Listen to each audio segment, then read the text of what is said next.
ಶುಭೋದಯ ಎಲ್ಲ easy grow channel ವ್ಯೂವರ್ಗೆ.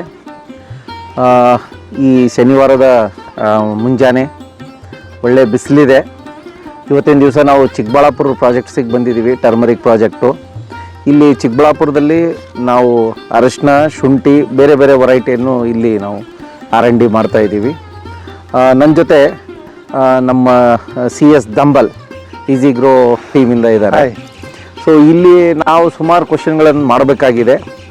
Sir, ಈಗ ಇಲ್ಲಿ ನಾವು ಟೋಟಲ್ ನೋಡ್ತಾ ಇದ್ದೀವಲ್ಲ ಸರ್, ಫಸ್ಟ್ ಯಾಕೋ ಇಲ್ಲಿ ಚಿಕ್ಕ ಕಾಣಿಸ್ತಾ ಇದೆ ಗಿಡಗಳೆಲ್ಲ. ಆಮೇಲೆ ಅಬ್ಸರ್ವ್ ಮಾಡ್ರಿ ಹನುಮಂತರವರೇ, ಇಲ್ಲಿ ಮೇಲ್ಗಡೆಗೆ ಇಲ್ಲಿ ರೇನ್ ಗಾರ್ಡ್ ಇಲ್ಲ, ಈ ಅಂಕಣಕ್ಕೆ ರೇನ್ ಗಾರ್ಡ್ ಇಲ್ಲ. ಅಲ್ಲಿ ರೇನ್ ಗಾರ್ಡ್ ಇದೆ, ಹೌದಲ್ಲ? ಇದು ಒಂದು ನಾವು ಇಲ್ಲಿ ರೇನ್ ಗಾರ್ಡ್ ತೆಗೆದಿದ್ದೀವಿ ನೋಡ್ಲಿಕ್ಕೆ. ವಿದೌಟ್ ರೇನ್ ಗಾರ್ಡ್ ಇದನ್ನೇನಾದ್ರೂ ಬೆಳೆ ತೆಗಿಲಿಕ್ಕೆ ಆಗುತ್ತಾ, ಬರೀ ಶೇಡ್ ನೆಟ್ ಅಲ್ಲಿ ಮಾಡ್ಲಿಕ್ಕೆ ಆಗುತ್ತಾ ಅಂತ ನೋಡ್ಲಿಕ್ಕೆ.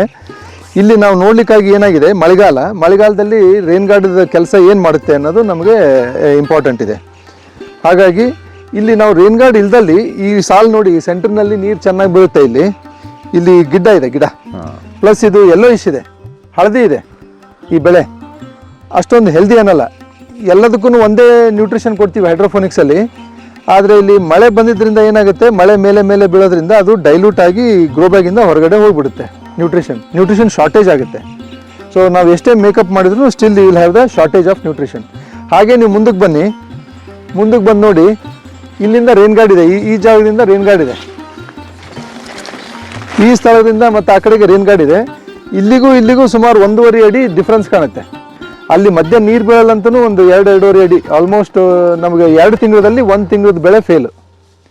ಪ್ಲಸ್ ಅಷ್ಟು ನಮಗೆ ಗ್ರೋತು ಮತ್ತು ಈಲ್ಡ್ ಕೂಡ ಲಾಸ್ ಆಗುತ್ತೆ, ಪ್ಲಸ್ ಕ್ವಾಲಿಟಿ ಕೂಡ ಲಾಸ್ ಆಗುತ್ತೆ. ಇಲ್ಲಿ ರೇನ್ ಗಾರ್ಡ್ ಇದ್ದರೆ ನಾವು ಕೊಟ್ಟಂಥ ನ್ಯೂಟ್ರಿಷನ್ ಸಫಿಷಿಯೆಂಟಾಗಿ ಸಿಗುತ್ತೆ. Doesn't depend. ಈಗ ಮಳೆ ಬಂದುಬಿಟ್ಟು ತೊಳ್ಕೊಂಡು ಹೋಯ್ತು ಗೊಬ್ಬರ ಅನ್ನೋ ಪ್ರಾಬ್ಲಮ್ ಇಲ್ಲ. ಇಲ್ಲಿ ಫುಲ್ಲಾಗಿ ಹೈಟಾಗಿ ಕಾಣುತ್ತೆ. ನನ್ನ ಎದೆ ಮೇಲೆ ಬಂದಿದೆ, ಇದು ಹೈಟಿಗೆ ಬಂದಿದೆ ಅರಿಶಿನ. ಸೊ ಅದು ಈ ಡಿಫ್ರೆನ್ಸ್ ನಿಮಗೆ ಗೊತ್ತಾಗುತ್ತೆ, ರೇನ್ ಗಾರ್ಡಿನ ಉಪಯೋಗ ಏನು ಅಂತ. ಅದೇ ಥರ ಇನ್ನೊಂದು ಅರಿಶಿಣದಲ್ಲಿನೂ ನಿಮಗೆ ತೋರಿಸ್ತೀನಿ ಪ್ರಗತಿಯಲ್ಲಿ ಏನಾಗುತ್ತಂತ. ಆ ಕಡೆ ಬನ್ನಿ. ಪ್ರಗತಿ ವೆರೈಟಿ ಇದು.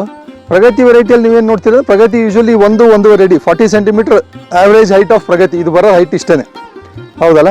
ಆದರೆ ಇಲ್ಲಿ ರೇನ್ ಗಾರ್ಡ್ ಇದೆ. ಇಲ್ಲಿ 2 ಅಂಕಣಕ್ಕೆ ರೇನ್ ಗಾರ್ಡ್ ಇದೆ. ನೀವು ಹಾಗೆ ಮುಂದೆ ಬನ್ನಿ, ತೋರಿಸ್ತೀನಿ. ಇಲ್ಲಿ ರೇನ್ ಗಾರ್ಡ್ ಇರೋದು, ಇದು ಕಲರ್ ನೋಡಿ, ಈ ಕಲರ್ ಗ್ರೀನ್ ಇದೆ, ಪ್ಲಸ್ ಗ್ರೋತೂ ಸಫಿಷಿಯೆಂಟ್ ಆಗಿದೆ, ಈವನ್ ಆಗಿ. ಹಾಗೆ ನೀವು ಮುಂದಕ್ಕೆ ಬಂದರೆ ಅಲ್ಲಿ ಒಂದು ಅಂಕಣಕ್ಕೆ ರೇನ್ ಗಾರ್ಡ್ ಇಲ್ಲ. ಓಕೆ, ಎಲ್ಲಿ ರೇನ್ ಗಾರ್ಡ್ ಇಲ್ವೋ ಇದಾಗಲೇ ಹಳದಿ ಆಗಿದೆ. ಕರೆಕ್ಟಾಗಿ ಡಿಮಾರ್ಕೇಶನ್ ಸಿಗುತ್ತೆ ನಿಮಗೆ.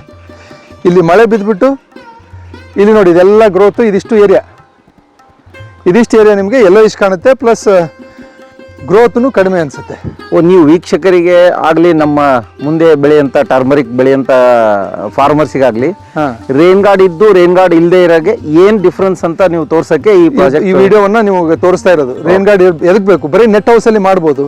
ಕೆಲವರು ನಾವು ರೇನ್ ಗಾರ್ಡ್ ಬೇಡಪ್ಪ, ನಾವು ಪಾಲಿ ಹೌಸಲ್ಲಿ ಹೋಗ್ತೀನಿ ಅಂತೀರಿ. ಪಾಲಿ ಹೌಸಿಗೆ 40 ಲಕ್ಷ ಕೊಡೋ ಬದಲು ಈ ರೇನ್ ಗಾರ್ಡಲ್ಲಿ ನಿಮ್ಗೆ ಅರ್ಧ ರೇಟಲ್ಲಿ ಪಾಲಿ ಹೌಸಿನ ಬೆನಿಫಿಟ್ ಸಿಕ್ಬಿಡುತ್ತೆ ನಮಗೀಗ. Without the increase of heat increase ಆಗದೇ ನಮಗೆ ಇದು ಮಳೆಯಿಂದ ಪ್ರೊಟೆಕ್ಷನ್ ಸಿಗುತ್ತೆ. ಅದು ಇದು ವ್ಯತ್ಯಾಸ. ಇಲ್ಲಿ ಡಿಮಾರ್ಕ್ ನೀಟಾಗಿ ಗೊತ್ತಾಗುತ್ತೆ ಹೇಗೆ ನಮಗೆ ಮಳೆ ಬೀಳೋದ್ರಿಂದ ಆಗುತ್ತೆ. ಬರೀ ನೆಟ್ ಹೌಸಲ್ಲಿ ನಾವು ಮಾಡಲಿಕ್ಕೆ 50% ಈಲ್ಡ್ ಡೌನ್ ಆಗುತ್ತೆ. ಓಕೆ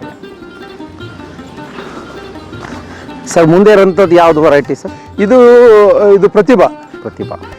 ಆ ಕಡೆ ಇರೋ ಪ್ರತಿಭಾ ಇದಕ್ಕಿಂತ 15 ದಿವಸ ಮುಂಚೆ ಇದೆ. ಇದು 15 ದಿವಸ ಲೇಟಾಗಿ ಹಾಕಿದ್ದು ಇದು ಬೀಜಗಳು. ಇದು ನೋಡಿ, ಇದು ರೇನ್ ಗಾರ್ಡಲ್ಲಿ ಇದೆ. ಒಂದೇ ಕಲರ್ ಸಿಗುತ್ತೆ ನಿಮಗೆ, ಪೂರ ಕಲರ್ ಒಂದೇ ಥರ ಇದೆ. Without demarcation growth, uniform in growth ಸಿಗುತ್ತೆ ನಿಮ್ಗೆ. You find a uniform growth, ಹೌದಲ್ಲ? ಸೊ ಅದು ಅಡ್ವಾಂಟೇಜ್, ರೇನ್ ಗಾರ್ಡಲ್ಲಿ ಇರೋ ಅಡ್ವಾಂಟೇಜ್ ಇದು. ಕರೆಕ್ಟ್. ಅಷ್ಟೇ ಅಲ್ಲದೆ ಮಳೆ ನೀರನ್ನು ನಾವು ಶೇಖರಣೆ ಕೂಡ ಮಾಡ್ಬೋದು. ಹೈಡ್ರೋಫೋನಿಕ್ಸಿಗೆ RO ವಾಟರ್ ಹಾಕೋ ಬದಲು ಇದೇ ನೀರಿಂದ ನಾವು ಶೇಖರಣೆ ಹೈಡ್ರೋಫೋನಿಕ್ಸ್ ಮಾಡ್ಬೋದು. ಅದೇ ಅದೆಲ್ಲ ಅಡ್ವಾಂಟೇಜ್. Thank you.